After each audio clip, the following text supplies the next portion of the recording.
right to go. All right. Hi, everyone. Welcome to the Vincent Fairfax Family Foundation's Backing the Future Q&A webinar. My name's Natalie. I'm one of the program managers here at VFFF, and this is Claire, who is our grants director. We wanted to start off by acknowledging that today we're hosting this webinar from the lands of the Gadigal people of the Eora Nation. We acknowledge the traditional custodians of the lands that all people participating on this webinar are calling in from, and wanted to extend our respects to Aboriginal and Torres Strait Islander people who may be participating in this webinar as well. A quick note that this session is being recorded and it will be made available after this webinar as well. So we're just going to start off by telling you a little bit about the objectives of this session that we're hosting today. So we'll be talking you through a few different things. We'll start off by telling you a little bit about why VFFF decided to back the future, an overview of this granting program, a little bit about eligibility and exclusions for this granting program, an overview of our application process, and then we'll have a dedicated session for open questions and answers, but feel free to document your questions as we move through the presentation, and then we'll get to those once we're doing the Q&A. So yeah, that's the session for today. Okay, thanks, Nat. So we wanted to start by sharing with you the story of how we came to be backing individuals supporting young people in rural and regional New South Wales and Queensland. Just recently, VFFF marked a significant milestone, celebrating 60 years since the inception of our foundation.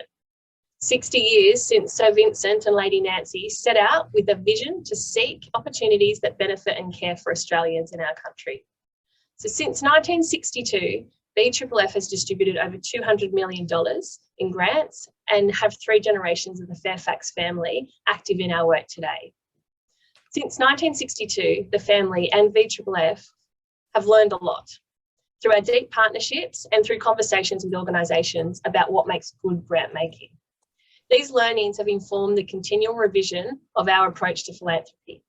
For example, the importance of accelerating early stage work, the importance of a dedicated focus on rural and regional, building authentic relationships, grounding work in local communities, and backing people with big ideas. In 2020, the team set out on a 12-month strategic review process, with the catalyst being feedback from the directors and family that they wanted to honour the legacy but move with the times. This legacy, the learnings I spoke of, and detailed sector consultation and commission research informed our new strategy that we launched last year, backing young people across 4 focus areas. In the first year of this strategy, most of the grants we've made have been large multi-year grants to established organisations, with the goal of 60% of our funds on rural and regional communities. We've since realised that there's an opportunity to develop a grant program that supports individuals with new ideas and projects that focus solely on young people in rural and regional areas. We're fortunate that VFFF is set up in a way that enables this type of giving to individuals or organisations with a charitable purpose, and have decided to dedicate 10% of our granting to this area. So in essence, we believe that this new program honours our past, incorporates our learnings along the way, and provides a unique opportunity to build a network of individuals backing rural and regional young people in Queensland and New South Wales. So now we'll move on to a bit of an overview of this grant program. And the key messages here for this slide are really that VFFF will distribute 10 $50,000 grants to individuals, paid up front, with a grant term of 12 months. VFFF will be informally checking in with each of the grantees throughout those 12 months and will request a written progress report at the end of the period. So your application needs to be aligned to one of these 4 focus areas: caring for the environment, contributing to society, decent work, or exploring Christian faith and values. Of course, it could align to 2 or more of these. We highly encourage you to explore our website, where you'll find a detailed description of what VFFF strives to achieve in each of these 4 focus areas. The current grant round is focused on New South Wales, and launching early next year, there'll be a second grant round focused on Queensland. So now we'll move into a bit of a high-level overview of eligibility and exclusions for Backing the Future. We just wanted to note that this information is all on VFFF's website. So if you'd like to look at it in more detail, you can just go over to the VFFF website. But a couple of key points to highlight. So Backing the Future is open to individuals aged 18 plus. You don't have to be a young person to apply for the Backing the Future granting program, but of course we'd hope to see lots of young people applying, and we also are looking for work that engages with and elevates the voices of young people. The work needs to be focused on young people in rural and regional New South Wales, and for the purposes of VFFF granting, we define young people as those between 15 and 24 years of age. As we've said, this is a focus on researching, piloting or accelerating early stage ideas. And as Claire mentioned, your application can be relevant to one or more of our 4 focus areas. Our vision is that we'd hope to see representation across all 4 of VFFF's focus areas in the final 10 recipients. We've got there that an ABN and business bank account are part of our eligibility criteria. For successful recipients, you will need these as part of the grant activation process. If you haven't completed or finalised those processes prior to completing your application, that's okay, but they will need to be completed if you're a successful recipient. And in terms of exclusions, you can just see there again that emphasis on supporting early stage ideas that have been in active development for less than 3 years, and also just some general funding exclusions from VFFF's point of view. So here's a bit of a visual overview of our application process.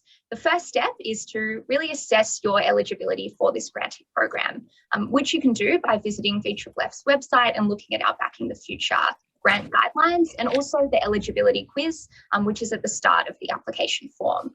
The application questions are also downloadable on our website, so you can take a look through them before actually commencing the application process, and then fill in your application, which we're really excited to see. We then move into the shortlisting phase, which will be run by VFFF's inaugural Youth Advisory Group, which is a really exciting aspect of our work under Backing Young People. Our Youth Advisory Group are 7 outstanding young people from rural and regional Australia who'll be selecting a final cohort of applications, which will then go to VFFF's Grants Committee, who will interview and then select the final 10 recipients of these grants. Applications are open now, they'll close on the 31st of August, and then shortlisted candidates will be notified for an interview by the 30th of September, and then our final group of recipients will be announced in November. Okay, so this is the part of our webinar where we'd like to open it up for Q&A.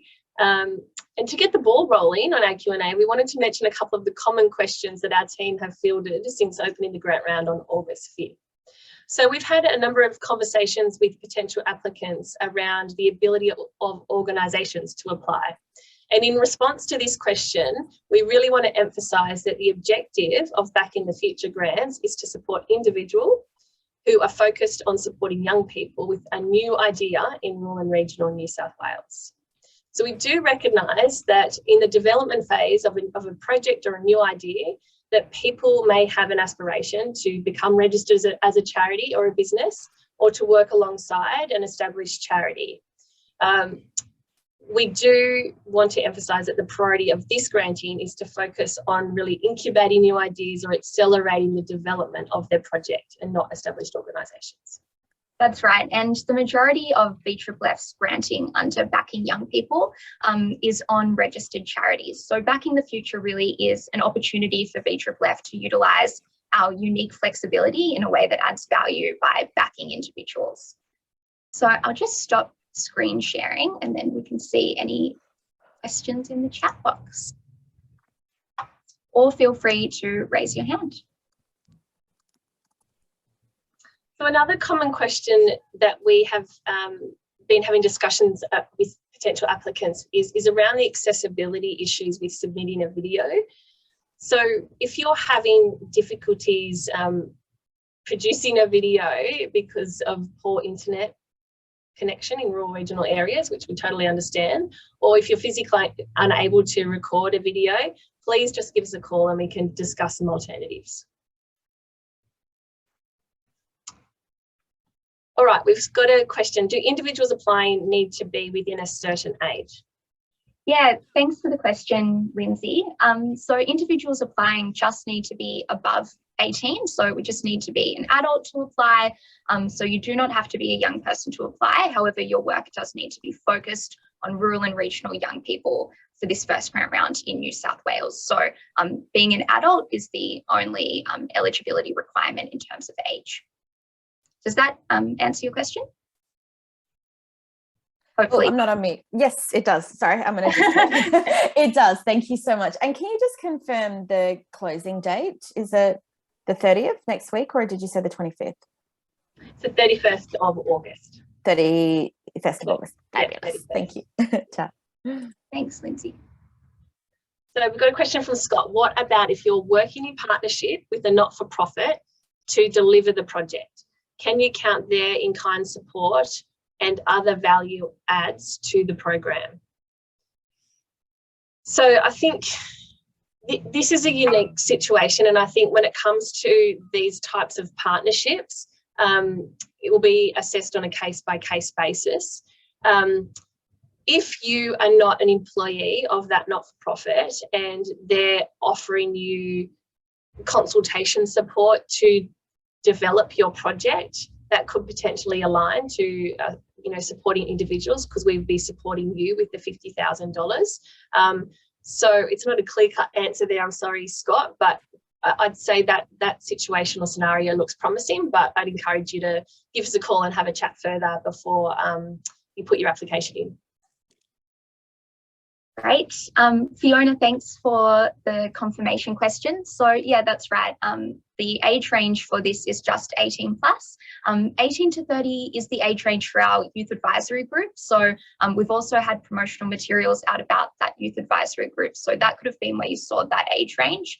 But in terms of age for applicants, 18 plus, in terms of the cohort that your work should be focused on, that's young people aged between 15 to 24. No worries. Okay, is a new program being initiated by an existing charity eligible? It depends. So if that existing charity has been in active development for less than 3 years and the charity is being led and only has one employee, being yourself, then that could potentially be eligible, yes. So Fiona, my project can be national, but New South Wales is a good starting state. Is that allowed? So look, if the work that is the subject of your application is focused on rural and regional New South Wales, then that's eligible. If there's future potential for expansion, then that might be something interesting to pop in your application. That's fine. The eligibility is just around the current project, which is the subject of the application, being based in rural and regional New South Wales. Okay, Daniel's question about the exclusion of any political projects. My project is to do with running an election simulation in high schools, so students under 18 can learn about how voting works. Would that likely be excluded? Good question. It's a good question. Yeah. That's why these webinars are great. So there's an interesting aspect of our work, Daniel, which is called Contributing to Society, which has to do with young people's engagement with decision makers, or perhaps engagement with civic and political participation. So work that engages with that is certainly eligible. The restriction on political projects would be about specific partisan projects, rather than just those which might have a political aspect to their subject matter.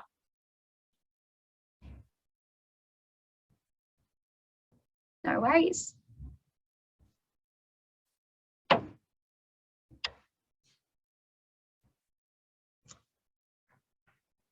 Oh, we've got a raised hand, Jay. Thank you. Sorry. This might again be sort of a left of field / awfully specific question. The project I'd be interested in submitting. I've already run like a pilot of that program in Western Australia and have sort of a supporting volunteer team based in Western Australia, but we'd be interested in maybe taking that over to New South Wales, as that's where I'm based. So my question is like, is it acceptable that a portion of, I guess, the budget would be allocated to maintaining and sort of running just general operations of my like volunteer team who's also based in WA, whether that looks like running the program there again, or does 100% of the sort of the grant monies need to be invested into a strictly New South Wales program? Yeah, thanks, Jay. Look, our priority would be supporting ideas that are being implemented in rural and regional New South Wales for young people. We probably have to learn a little bit more about what you're doing, but based on the information that you've provided, I would say that we'd like to see the $50,000 spent in New South Wales. Yeah. And we might just add that it's really great to hear all of these wonderful ideas that people are working on, and we'd love to learn more about them. So do feel free to give the VFFF team a call and we can talk through eligibility and exclusion in more detail with the specifics of your scenario. Yeah.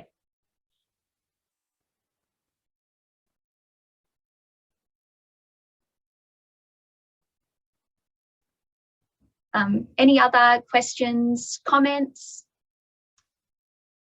No worries, Jay. Thanks, Jay.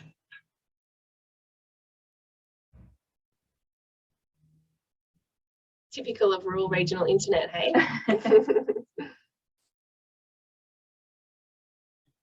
Hi, Vicky. So Vicky writes, I worked for Results Australia, so I don't think our work would be eligible for this grant, given we are an established charity. However, we work closely with young Australians and mentor and train them to meet with local MPs to discuss global health issues. Would there be a grant round we could apply for? Yeah, thanks, Vicky. Really interesting question. So look, VFFF's broader work under backing young people is focused on registered charities and established organisations. At the moment, most of those focus areas are not open for inquiries as we're exploring an existing pipeline from our strategic review consultation process. However, VFFF is always updating our community with different granting opportunities. Largely through our newsletter is the best method of communication. So you can stay up to date about new opportunities there. In terms of this grant round, it does need to be focused, again, on individuals and their work. But thanks so much for the question. Sounds like some really interesting work, Vicky.